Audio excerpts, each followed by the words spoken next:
reikia norėti ir domėtis teatru.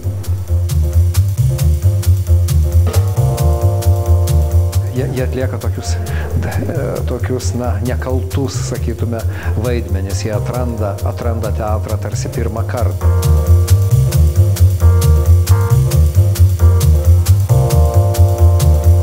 Kada pastoviai lankaisi spektakliuose, automatiškai kažkaip ir atsiranda pažintis ir bendraminčių ratas iš teatro pasaulio ir kažkaip tiesiog ir likimas suveda su tais žmonėmis, kurie kūrė ir su kuriais gali bendradarbiauti. Tai jeigu žmogus iš tikrųjų nori dirbti teatre, tai manau reikia nenustoti domėtis ir vaikščioti spektaklius į teatro įvairius aptarimus, kurie vyksta po spektaklių ir Lietuva maža šalis ir tikrai įmanoma užmegzti pažintis ir kažkaip pradėti bendradarbiauti.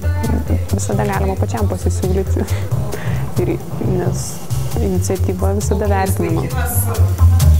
Kursas pavadintas tokiu skambiu vardu dramaturgija, tai aš bandau įrodyti, kad dramaturgų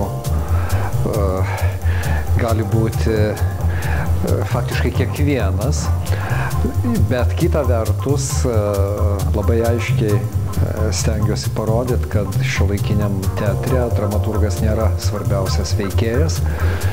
Viskas priklauso nuo, vadinasi, teatro krypties, režisieriaus politikos ir dramaturgas yra, toks, sakytume,